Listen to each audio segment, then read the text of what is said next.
स्वागत है आप सभी का।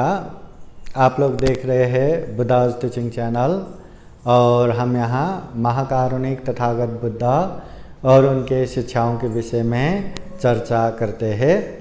विशेषतः बौद्ध विनय वर्षावास के उपलक्ष्य में हम हर दिन शाम के 7 बजे प्रत्यक्ष धम्म देशना लेके आप लोगों के सामने उपस्थित होते हैं। तो आज भी आप लोगों को विशेष धम्म देशना लेके आए हैं। आज का विशेष धम्म देशना हम रामनगर स्थित धम्म सागर बुद्ध विहार से आप लोगों को प्रत्यक्ष दिखा रहे हैं। तो आइए आज का यह धम्म देशना कार्यक्रम शुरू करते हैं। सब लोग हाथ जोड़िए और बोलिए साधु साधु साधु। अरहं सम्मा संबुद्धो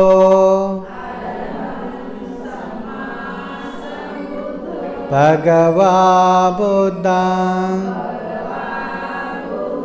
भगवन्तं अभिवादेमि।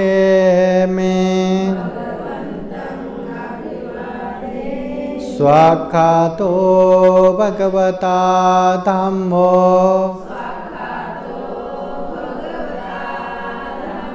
धम्मं नमस्सामि। सुपतिपन्नो भगवतो सावक संघो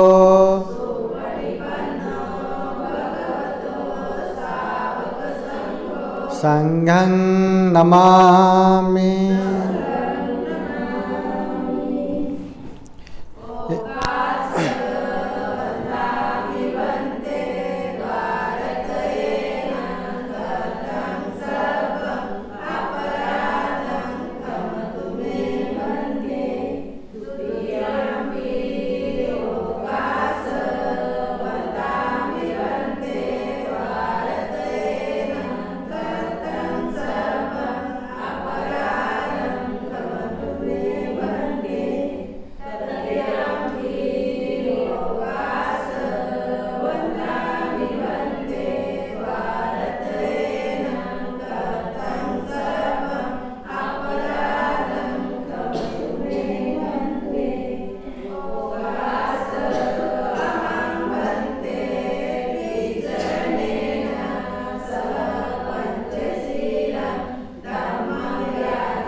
यमहं वदामि तं वदेथ। नमो तस्स भगवतो अरहतो सम्मा संबुद्धस्स।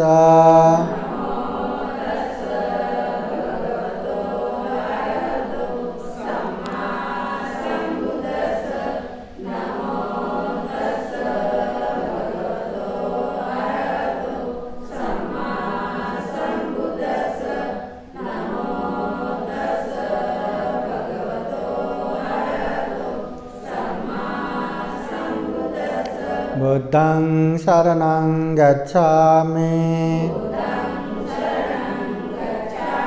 धम्मं शरणं गच्छामि। संघं शरणं गच्छामि। द्वितीयंपि बुद्धं शरणं गच्छामि। द्वितीयंपि धम्मं शरणं गच्छामि। द्वितीयंपि संघं शरणं गच्छामि। तृतीयंपि बुद्धं शरणं गच्छामि। तृतीयम्पि धम्मं शरणं गच्छामि तृतीयम्पि संघं शरणं गच्छामि ते शरणगमनं परिपूर्णं पाणातिपाता वेरमणि सिक्खापदं समादयामि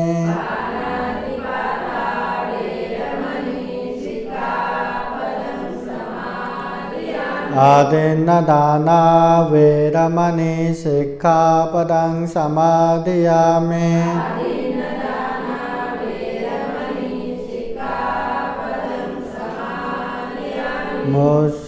कामेषु मिच्छाचारा वेरमणि सिक्खापदं समादयामि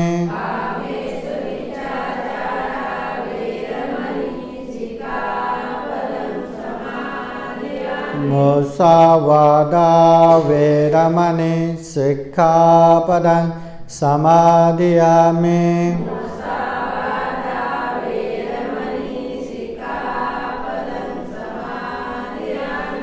सुरामेरयो मज्जपमादत्ताना वेरमणि सिक्खापदं समादयामि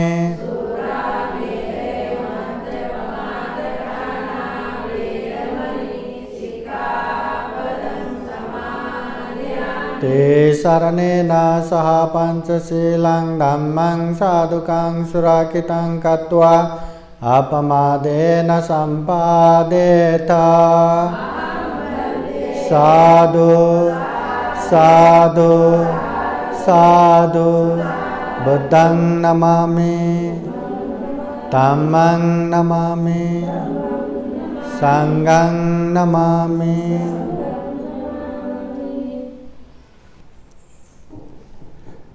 धम्म देशना कार्यक्रम शुरू करते हैं। सब लोग हाथ जोड़ के बैठिए। समन्ता चक्रवालेषु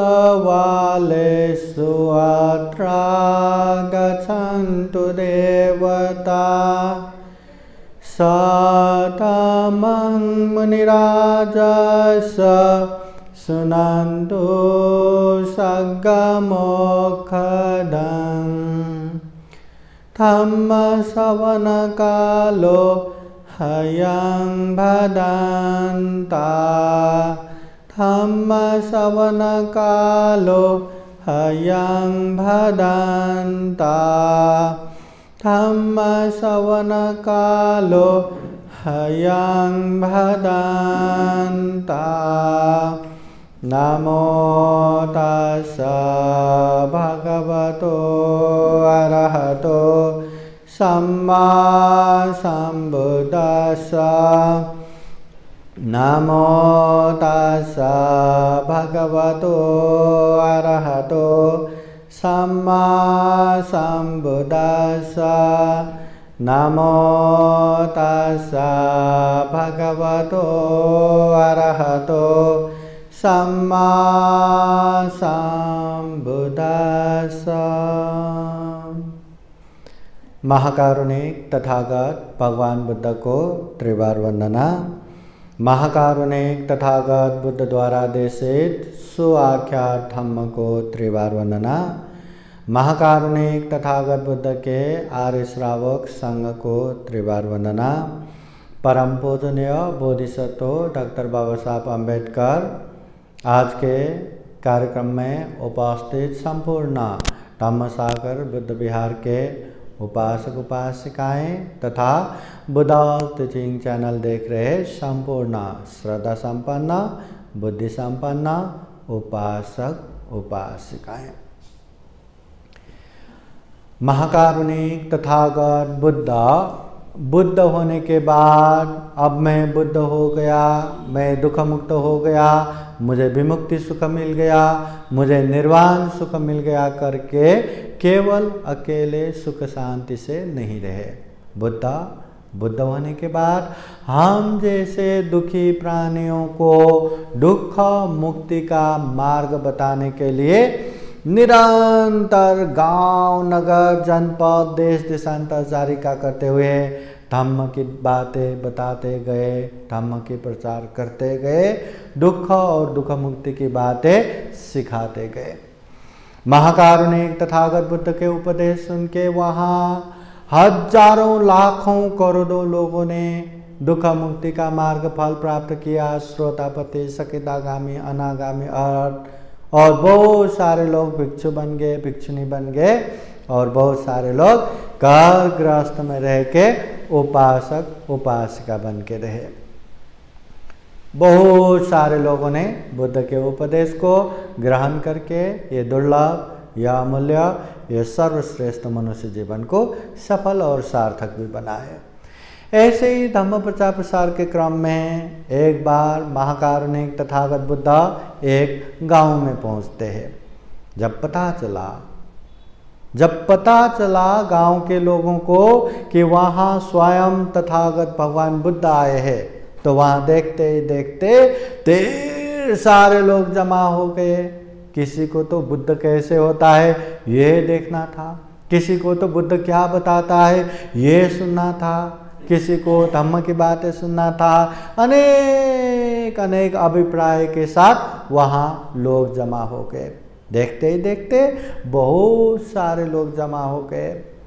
बहुत सारे लोग जमा होने के बाद वही जमा हुए दो चार लोगों ने तथागत बुद्ध से हाथ जोड़ते हुए विनती करते हैं, भगवान हम आपसे एक प्रश्न पूछना चाहते हैं। बुद्ध कहते हैं क्या प्रश्न पूछो। वो लोग कहते हैं भगवान इस गांव में ढेर सारे धम्म गुरु आके अपनी अपनी धम्म की बातें बताते हैं, अपने अपने धम्म की बातें सिखाते हैं और हर धम्म के गुरु यही कहते हैं कि हमने जो धम्म बताया, हमने जो धम्म सिखाया वही धम्म श्रेष्ठ है, वही धम्म उत्तम है। हमारे शरण में आओगे तो मोक्ष प्राप्त करोगे, अन्यथा महानरक में जाओगे। भगवान हमने तो ये धम्म भी सुना है, वो धम्म भी सुना है, ऐसा धम्म भी सुना है, वैसा धम्म भी सुना है, इधर का धम्म भी सुना है, उधर का धम्म भी सुना है। सारे धम्म गुरुओं का धम्म हमने सुना है और हर धम्म गुरु हमारे शरण में आओगे तो मोक्ष प्राप्त करोगे, अन्यथा महानरक जाओगे, ऐसा कहते हैं। तो हमें भ्रम हुआ है, मतलब हम डाउट में, संदेह में है, वास्तव में कौन सा धम्म श्रेष्ठ है, कौन सा धम्म उत्तम है, कौन से धम्म में जाएंगे तो हम दुख मुक्त हो जाएंगे, कौन से धम्म में जाएंगे तो हम महानरक से मुक्त हो जाएंगे। भगवान ऐसा कौन सा धम्म श्रेष्ठ है, उत्तम है, वो आप बताइए। उस समय महाकारुणिक तथागत बुद्ध उन लोगों को अच्छा तो ठीक है, तो अमुक धम्म श्रेष्ठ है, अमुक धम्म उत्तम है, अमुक धम्म खर नहीं है, अमुक धम्म सही नहीं है, हाँ ये धम्म उत्तम, ये धम्म श्रेष्ठ, ऐसा तथागत बुद्ध नहीं बताते। ऐसे तथागत बुद्ध नहीं बताते। तथागत बुद्ध उपासक उपासिकाओं को कहते हैं, हे उपासक उपासिकाएं, ये धम्म श्रेष्ठ है, ये धम्म उत्तम है, ये धम्म अच्छा नहीं है, ये धम्म बुरा है, ये देखने से भी ज्यादा केवल दो चीजें देखो, दो चीजें। अब दो चीज तो हर कोई देख सकता है ना, हर कोई समझ सकता है ना, तो बुद्ध यही कहते हैं केवल दो चीजें ध्यान में रखो। जो धम्म ये दो चीजें बताता है, सिखाता है, वही धम्म श्रेष्ठ है, वही धम्म उत्तम है। अभी अमुक धम्म श्रेष्ठ उत्तम की बात ही नहीं है, कोई भी धम्म रहने दो, अगर ये दो धम्म, ये दो बातें सिखाते हैं तो वो धम्म उत्तम है, वो धम्म श्रेष्ठ है। उपासक उपासिका पूछते हैं वो कौन सा दो गुण धम्म है, कौन सा वो दो बातें हैं, तो तथागत बुद्ध कहते हैं दुख और दुख मुक्ति, दुख और दुख मुक्ति। जो धम्म दुख के बारे में भी खूब अच्छे से बताता है, सिखाता है, और वो दुखों से मुक्त होने का मार्ग भी बताता है, सिखाता है, तो वही धम्म श्रेष्ठ है, वही धम्म उत्तम है। कोई भी धम्म रहने दो, वो हमारे जीवन में जो कुछ भी दुख है वो दुख बताता है, और वो दुखों से मुक्त होने का मार्ग भी बताता है, वही धम्म श्रेष्ठ है, वही धम्म उत्तम है। हमें पता है ना हमारे जीवन में दुख है, पता है ना? हाँ, क्या क्या दुख है, एक एक बताइए। क्या दुख है? पटापट एक एक बताइए, क्या दुख है?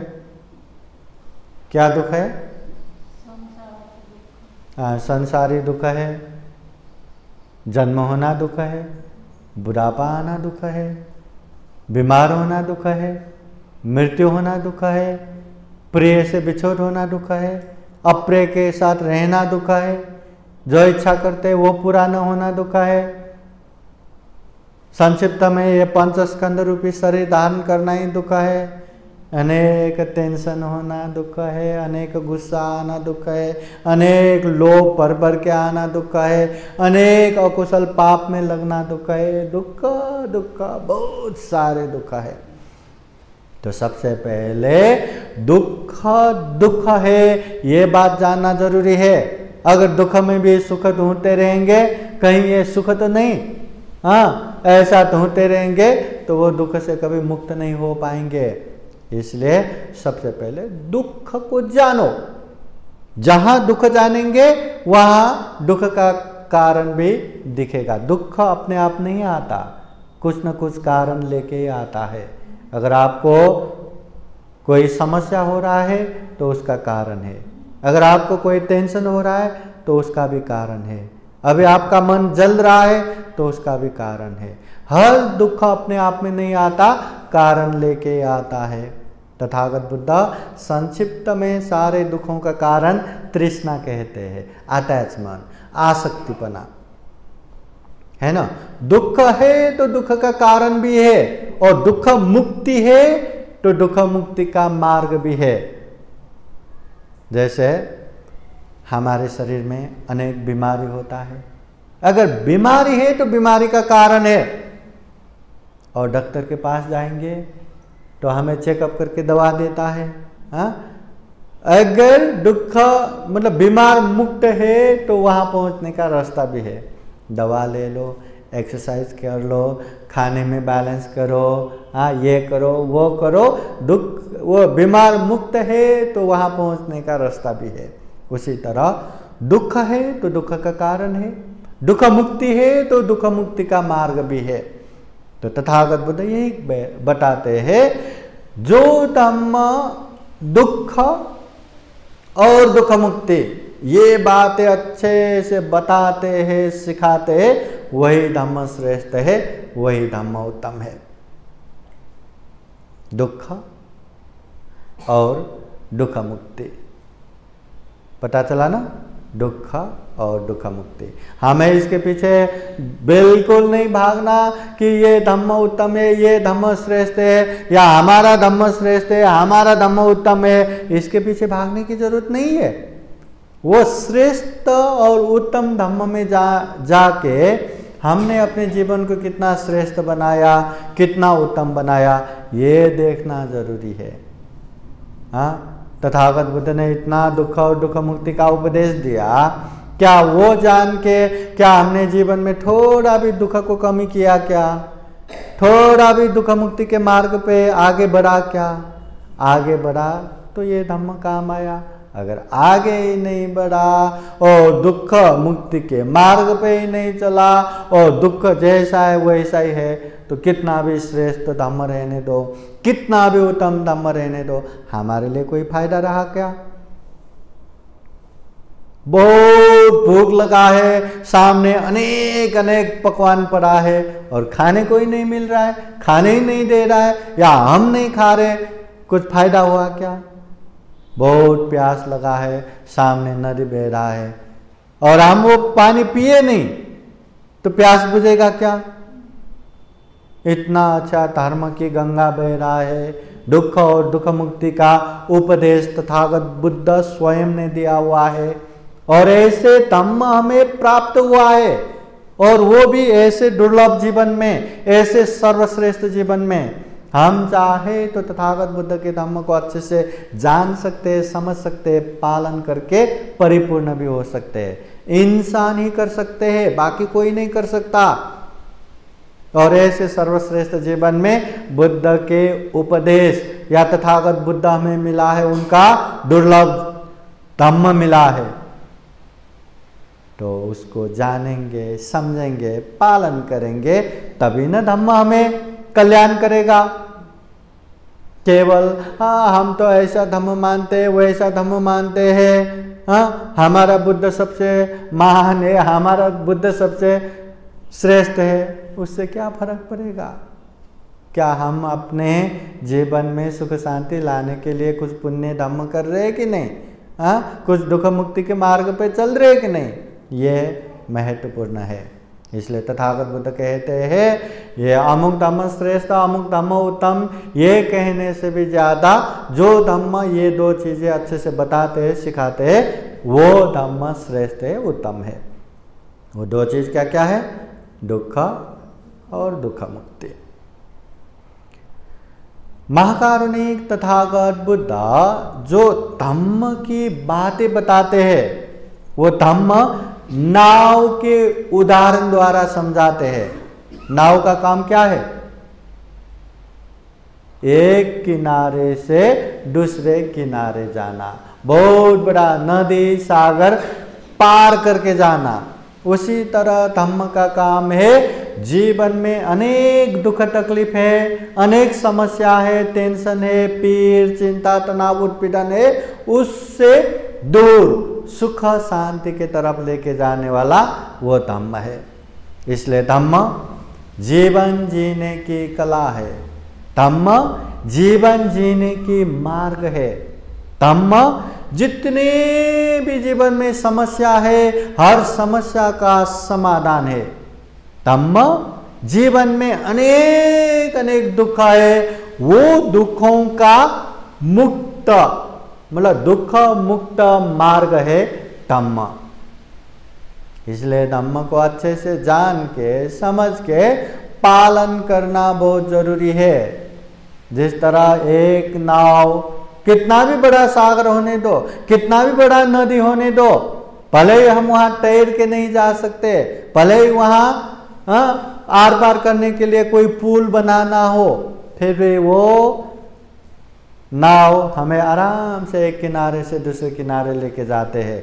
वैसे ही ये धम्म को अच्छे से जाना सीखा और वो धम्म के सहारे हम चलते चलते गया तो एक किनारे से दूसरे किनारे मतलब दुख से दुख मुक्ति की तरफ जा सकते हैं। ये महाकारुणिक तथागत बुद्ध के उपदेश है। नाव समान धम्म का उपदेश देते हैं।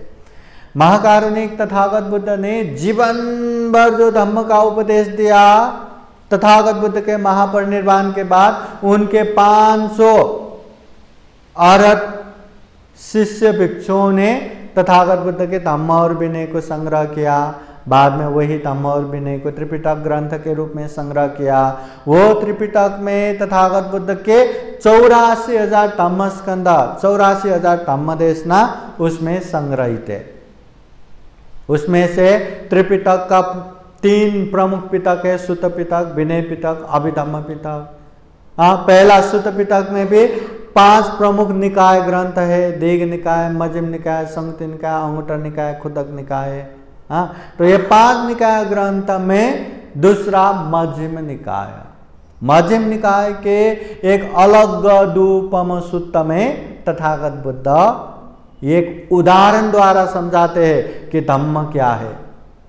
एक उदाहरण द्वारा तो तथागत बुद्ध समझाते हैं, कोई एक सुनसान राह पे कोई एक व्यक्ति चल रहा था और जंगल के राह में चल रहा था। अब जंगल तो ऐसी जगह है जहां लोग ज्यादा चलता नहीं। अब जब ज्यादा चलता फिरता नहीं तो वहां स्पष्ट रास्ता दिखता है क्या? दिखता नहीं। रास्ते में भी अनेक तरह के पेड़ पौधे उगता है, घास होने लगता है, तो कहाँ रास्ता दिखता है?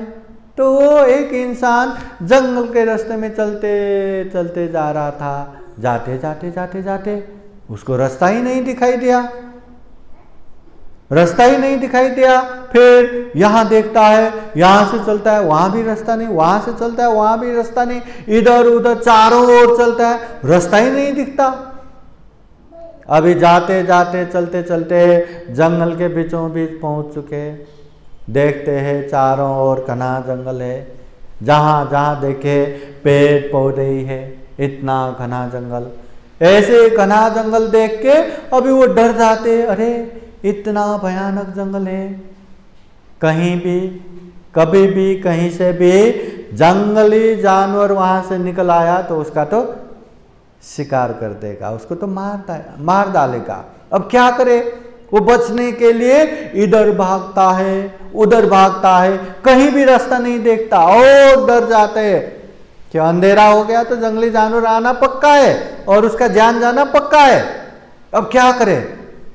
हाँ, बचने के लिए वो यहाँ भाग के देखता है, वहां भाग के देखता है, पर दूर दूर तक कहीं रास्ता ही नहीं दिखता। वो कौन से दिशा से आए वो भी पता नहीं, कौन से दिशा में जाना है वो भी पता नहीं। जंगल के बीचों बीच घना जंगल में न पूर्व पता चल रहा है, न पश्चिम पता चल रहा है, न दक्षिण पता चल रहा है, न उत्तर पता चल रहा है, कुछ भी पता नहीं चल रहा है। करे तो क्या? जितना वो डरने लगा, जितना वो कांपने लगा, हाँ रास्ता तो दिख ही नहीं रहा है, इधर भाग रहा है, उधर भाग रहा है। जैसे जैसे रास्ता नहीं मिल रहा है वो और डर रहा है और भयभीत हो रहा है और थर थर कांप रहा है। उसका तो जान जाना तय है। इतने घने जंगल में न जाने कितने जंगली जानवर है, कोई एक जानवर भी आया तो उसका शिकार निश्चित है। क्या करे? बचने के लिए इधर उधर भागते भागते शरीर से शक्ति भी जा रहा है, कमजोर हो रहा है, फिर भी बचने की इच्छा से यहाँ वहाँ भागते भागते भागते भागते अंततः वो एक नदी के किनारे पहुंच ही गया, जंगल के किनारे पहुंच ही गया। अभी जंगल के किनारे पहुंच के वो देखता है कि जहां वो खड़े हैं वो बहुत ही डरावना भयानक, कभी भी कहीं से भी जंगली जानवर आके उसका शिकार कर सकता है, उसका जान जा सकता है। और नदी के उस पार देखते हैं वहां कोई डर नहीं, कोई त्रास नहीं, कोई भय नहीं, कोई जीवन का मतलब डर नहीं है, मृत्यु का भय नहीं है। अभी उसका इच्छा क्या होगा? नदी के उस पार जाना। पर जाए तो कैसे जाए? वो नदी इतना बड़ा है कि वो ऐसे ही तैर के नहीं जा सकता और दूर दूर तक देखते हैं कहीं भी पुल भी बना नहीं है। अब जाए तो कैसे जाए? पर जाना भी जरूरी है। नहीं गया तो जंगल में रह के भी उसका जान तो जाना ही है, किसी न किसी जंगली जानवर के शिकार तो बनना ही है। पर ऐसे ही तैर के जाने की चेष्टा करे तो वो नदी में डूब के ही मरेगा, नदी में बह के ही मरेगा। करे तो क्या करे? तो ऐसे करते करते करते करते सोचते सोचते अभी क्या करूं तो क्या करूं? फिर उसने अभी जीना तो है ही, जीना तो है ही, मरता क्या न करता है ना। तो वो यहाँ वहाँ से अभी लकड़ी जमा करते हैं, यहाँ वहाँ से पेड़ में रस्सी जैसा जो रहता है ना, ऐसे पेड़ भी वहाँ से रस्सी जैसा भी लाते हैं।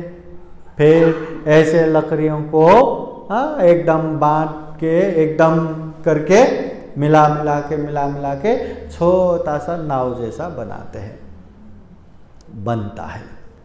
इतना बनने के बाद अभी वो क्या करेगा?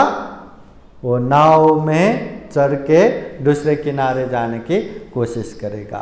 वो नाव में बैठते मुश्किल से, छोटा सा नाव है, बड़ा नदी है, फिर भी वो मुश्किल से वो नाव में बैठ के धीरे धीरे धीरे धीरे धीरे धीरे मेहनत करके परिश्रम करके वो उस किनारे पहुंच ही जाता है।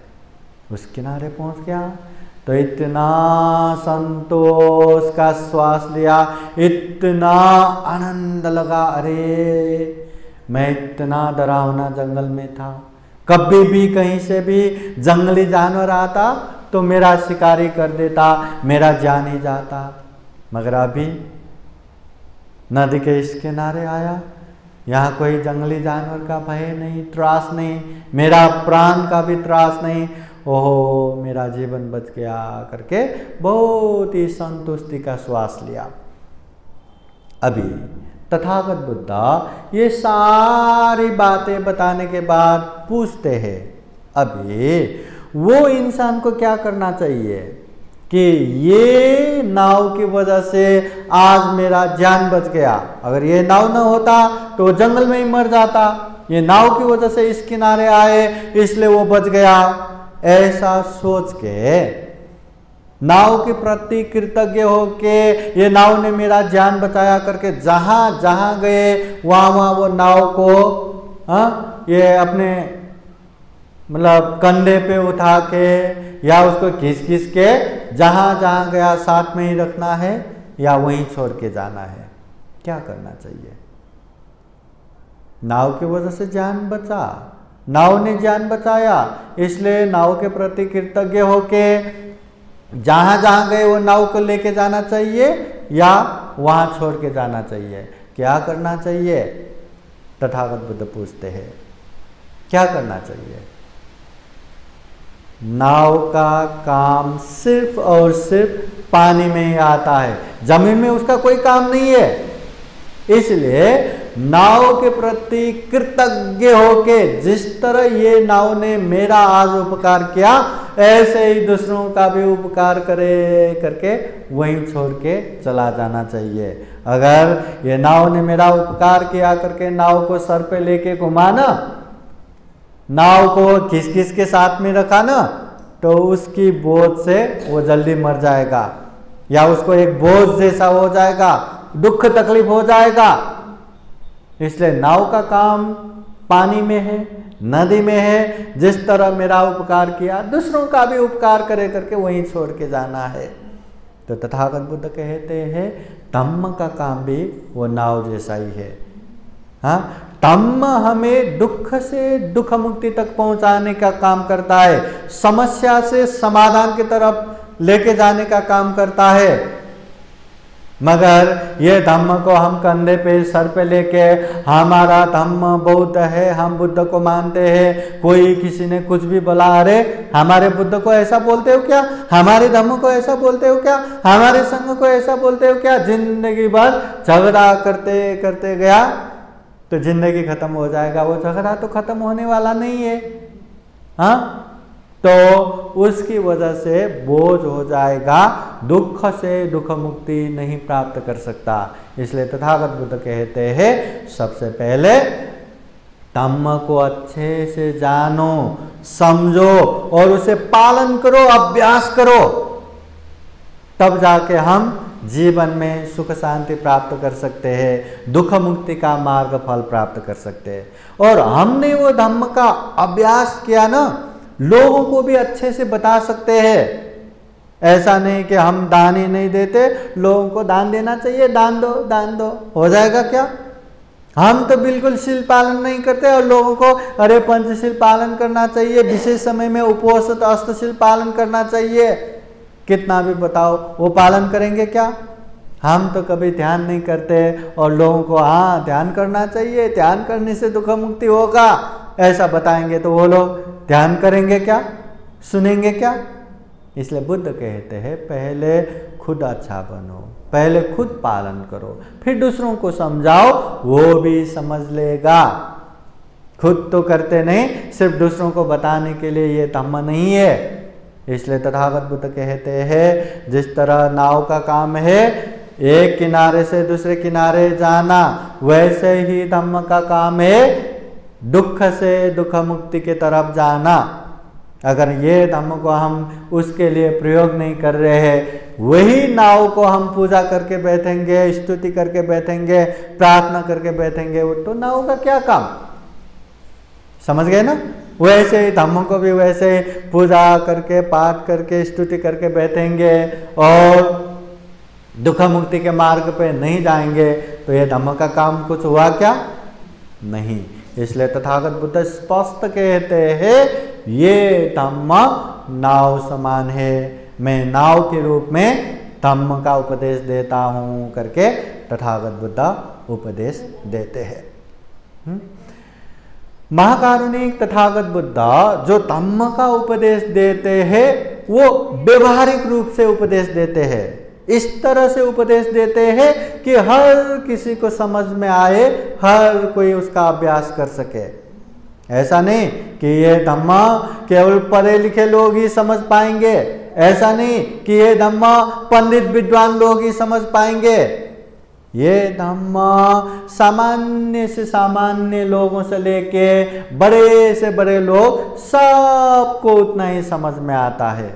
एकदम व्यवहारिक रूप से उपदेश देते हैं। मतलब ये धम्म हमें जान के समझ के अभ्यास करना है, पालन करना है। केवल मुझे ये भी आता है, मुझे वो भी आता है, मुझे ये भी पता है, मुझे वो भी पता है, ऐसे पता है, जानता हूँ, समझता हूँ, जानता हूँ, हाँ, ऐसे कहने के लिए ये धम्म नहीं है, पालन करने के लिए है, व्यवहारिक उपदेश है। तो एक समय महाकारुणिक तथागत बुद्ध पूरा भिक्षु भिक्षुनी उपासक उपासिकाओं को धम्म देशना दे रहे थे। उसमें से एक चूल मालूक के पुत्र नामक एक भिक्षु को लगा हजारों हजार भिक्षु है, अगर मैं तथागत बुद्ध से कुछ प्रश्न करूंगा तो लोग मुझे नोटिस करेंगे, लोगों को समझ में आएगा कि मैं भी हूं, तब जाके लोग मेरे उपदेश सुनेंगे, मुझे सम्मान करने लगेगा, मुझे आदर करने लगेगा, मुझे भी यहाँ वहाँ निमंत्रण करेगा, तो मुझे बोलना चाहिए। ऐसा सोच के वो चूल मालू के पुत्र धम्म देशना के बीच में ही तथागत बुद्ध से प्रश्न करते हैं, भगवान इस दुनिया का उत्पन्न कब हुआ, इस दुनिया का विनाश कब होगा, प्राणियों का जन्म कहाँ से शुरू होगा, कहाँ से शुरू हुआ, और प्राणियों का अंत कहाँ से होगा। ये तथागत बुद्ध मरने के बाद होता है क्या या नहीं होता है क्या, या होता भी है नहीं भी होता है क्या, ऐसा अनेक अनेक प्रश्न करते हैं। और ये तथागत बुद्ध का विशेषता है, लोगों को समझाने के लिए उन लोगों की मानसिकता, उन लोगों की चित्त की बातें जान के समझाते हैं। कभी कभी सीधे सीधे जवाब देते हैं, कभी कभी अनेक व्याख्या वर्णन करके समझाते हैं, कभी कभी अनेक उदाहरण कहानियों के साथ समझाते हैं, और कभी कभी उसी को समझाने के लिए उसी को प्रति प्रश्न करके भी समझाते हैं। तो महाकारुणिक तथागत बुद्ध उस समय वो भिक्षु को समझाने के लिए, लोगों को समझाने के लिए प्रति प्रश्न करते हैं। तथागत बुद्ध पूछते हैं, हे भिक्षु, मैं ही तुमसे एक प्रश्न करता हूं, ध्यान से सुनो। तथागत बुद्ध एक छोटा सा कहानी बताते हैं। कोई एक इंसान एक सुनसान राह पे चल रहा था, सुनसान, कोई आना जाना नहीं, ऐसे राह पे चलते चलते चलते चलते अचानक से क्या हुआ, कोई एक दिशा से बाण आया, उसके छाती पे लग गया। अभी छाती पे लग गया, घाव हो गया, खून बहने लगा, वो वहीं गिर गया, वो तड़पने लगा। अब सुनसान है, आजू बाजू कोई भी नहीं है, वो तो तड़प रहा है, खून बह रहा है, घाव हो गया है। तो उसका नसीब, अचानक से वहां कोई एक भला इंसान वही रास्ते पे जा रहा था। तो वो भले इंसान ने देखा कि एक इंसान को बाण लगा है, घाव हुआ है, वो नीचे गिर के तड़प रहा है। तो उसको क्या लगा, ये बाण निकाल के मलम पट्टी कर देना चाहिए, खून रोकना चाहिए, नहीं तो ये मर जाएगा। ऐसा सोच के वो भला इंसान दौड़ा दौड़ा उसका बांध निकाल के मलम पट्टी करने के लिए जाते हैं, बांध निकालने लगता है। ऐसे समय में वो इंसान को क्या करना चाहिए? तथागत बुद्ध यहाँ प्रश्न करते हैं। वो घायल इंसान को क्या करना चाहिए? सबसे पहले ठहरो ठहरो, ये बांध मत निकालो। ये बांध निकालने से पहले ये बताओ कि ये बांध किसने मारा? वो बांध मारने वाला इंसान कौन है? महिला है कि पुरुष है? उसका नाम क्या है? उसका जात क्या है? उसका गोत्र क्या है? हाँ, वो काला है कि गोरा है? लंबा है कि छोटा है? मोटा है कि पतला है? वो कौन से गांव में रहता है? उसके परिवार में कौन कौन है? माता है कि नहीं? पिता है कि नहीं? भाई है कि नहीं? बहन है कि नहीं? काका है कि नहीं? काकी है कि नहीं? ऐसे दुनिया भर के प्रश्न करना चाहिए या पहले बांध निकालना चाहिए? क्या करना चाहिए? ये तथागत बुद्ध पूछते हैं। तो वो भिक्षु भी वही कहते हैं, भगवान उस समय तो पहले बांध निकालना चाहिए। बांध निकाले बिना अनेक प्रश्न करते रहेंगे तो इंसान खत्म हो जाएगा, प्रश्न खत्म नहीं होगा। हाँ, वो बांध लगने से वो मर जाएगा, खत्म हो जाएगा, पर प्रश्न उसका खत्म नहीं होगा। इसलिए पहले बांध निकालना चाहिए, मलम पट्टी करना चाहिए।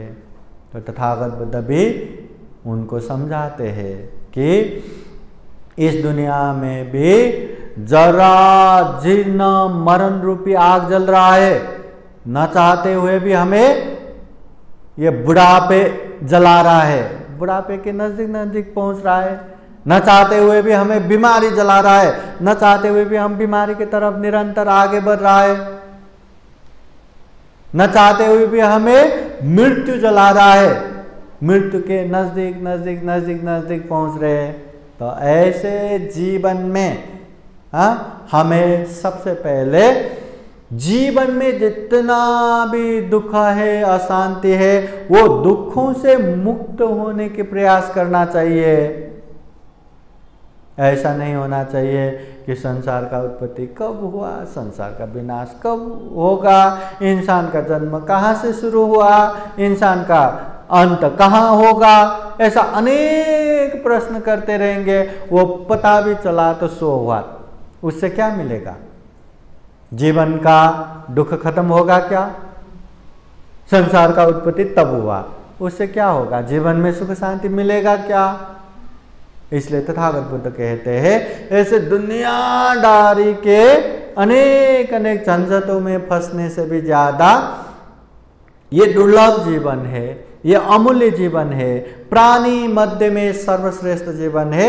इसलिए जीवन में अनेक अनेक दुख कष्ट है, वो दुख मुक्ति के मार्ग पे चलना चाहिए। वो दुख मुक्ति के मार्ग पे चलेंगे तो हो सकता है हम दुख मुक्त हो, निर्वाण प्राप्त करे, अनंत प्राप्त करे, या निर्वाण प्राप्त भी नहीं हुआ तो श्रोतापति, सकितागामी, अनागामी, है ना, दुख मुक्ति के मार्ग फल प्राप्त करे, या वो मार्ग फल भी प्राप्त नहीं हुआ तो इतना हम पुण्य संचय करते करते जाएंगे, इतना पारमिता संचय करते करते जाएंगे, भविष्य में जाके हम दुख मुक्त हो सकते हैं।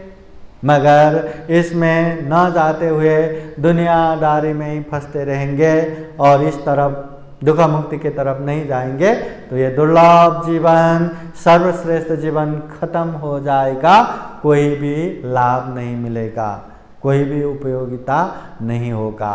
इसलिए जिस तरह छाती में बांध लगा तो सबसे पहले छाती में लगा हुआ बांध निकालो, मलम पट्टी करो, बाकी बाद में होता रहेगा। उसी तरह जीवन में भी बाण की तरह दुख कष्ट अनेक अनेक है जो किसी को भी पसंद नहीं आता। तो सबसे पहले वो दुख खत्म करके दुख मुक्ति की तरफ जाने का मार्ग ढूंढो। तथागत बुद्ध ने ढूंढ के हमें बताया है, तो वो मार्ग में आगे बढ़ो, वो दुख मुक्त बनो। ये तथागत बुद्ध के उपदेश है। तो जीवन में सबसे ज़्यादा प्राथमिकता इसी में देना चाहिए, सबसे ज़्यादा प्रायोरिटी इसी में देना चाहिए। जिसके पास पैसा है वो भी दुखी है, जिसके पास पैसा नहीं वो तो दुखी है ही। जो सुंदर दिखता है वो भी दुखी है, जो सुंदर नहीं दिखता वो तो दुखी है ही। हाँ, जो बीमार है, हाँ, जो मतलब बीमार नहीं है वो भी दुखी है, जो बीमार है वो तो दुखी है ही, है ना। दुनिया में है तो भी दुख, नहीं है तो भी दुख। कोई भी ऐसा व्यक्ति नहीं मिलता जिसके जीवन में दुख नहीं, कष्ट नहीं, अशांति नहीं, पीड़ा नहीं। हाँ, इसलिए कोई भी इंसान को ऐसे दुख कष्ट पसंद नहीं आता, तो हमें वो दुख कष्ट से मुक्त होने के मार्ग पे चलना चाहिए। ये तथागत बुद्ध के उपदेश है। इसलिए हमें भी ये दुर्लभ, ये अमूल्य, ये सर्वश्रेष्ठ जीवन को सफल और सार्थक बनाना है। तो जीवन में ऐसे दुख मुक्ति के मार्ग पे चलना चाहिए। तथागत बुद्ध के उपदेश को अच्छे से जान के, समझ के अभ्यास करना चाहिए, परिपूर्ण रूप से पालन करना चाहिए। फिर जीवन में सुख भी मिलेगा, शांति भी मिलेगा और दुख मुक्ति भी मिलेगा। तो हम यही कामना करते हैं हम भी महाकारुणिक तथागत बुद्ध द्वारा देशित धम्म को अच्छे से जान सके, समझ सके और अच्छे से जीवन में व्यवहार में पालन करते करते ये दुर्लभ, ये अमूल्य, ये सर्वश्रेष्ठ मनुष्य जीवन को सफल बना सके, सार्थक बना सके। अंत में जन्म जरा व्याधि मरण से मुक्त निर्वाण तक प्राप्त कर सके, ऐसी कामना करते हुए आज का ये धम्म देशना यहीं समापन करते हैं। सबका मंगल हो, सबका कल्याण हो। भवतु सब मंगलम। धम्म देशना के अंत में आप लोगों को बुद्धवाणी पाली गाथा द्वारा आशीर्वाद देते हैं। आप लोगों के जीवन में बुद्ध का आशीर्वाद रहे, धम्म का आशीर्वाद रहे, संघ का आशीर्वाद रहे। सवेतियो विवाचान्तो सब्बरोगो विनाशतो माते भवतु अन्तरायो सुखी दीर्घायुको भवतु सर्वमङ्गलं रक्षन्तु सर्वदेवता सर्वबुद्धानुभावेन सदा सोति भवन्तु ते। भवतु सर्वमङ्गलं रक्षन्तु सर्वदेवता सर्वधर्मानुभावेन सदा सोति भवन्तु ते। भवतु सर्वमङ्गलं रक्षन्तु सर्वदेवता सर्वसंगानुभावेन सदा सोति भवन्तु ते। एचितं पाचितं तुय्यं क्षिप्रमेव समेचतु सापे पुरन्तु चेतसंकल्पचन्दोपन्नरसो यथा आयु आरोग्य सम्पत्ति सर्ग सम्पत्तिमेव च अतो निब्बान सम्पत्ति इमिनाते समेचतु। साधु साधु साधु। बुद्धं नमामि, धम्मं नमामि, संघं नमामि, अहं वन्दामि सर्वदा।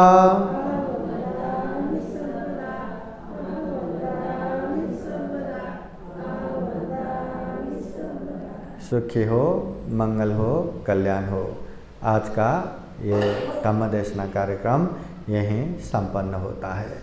साधु साधु साधु।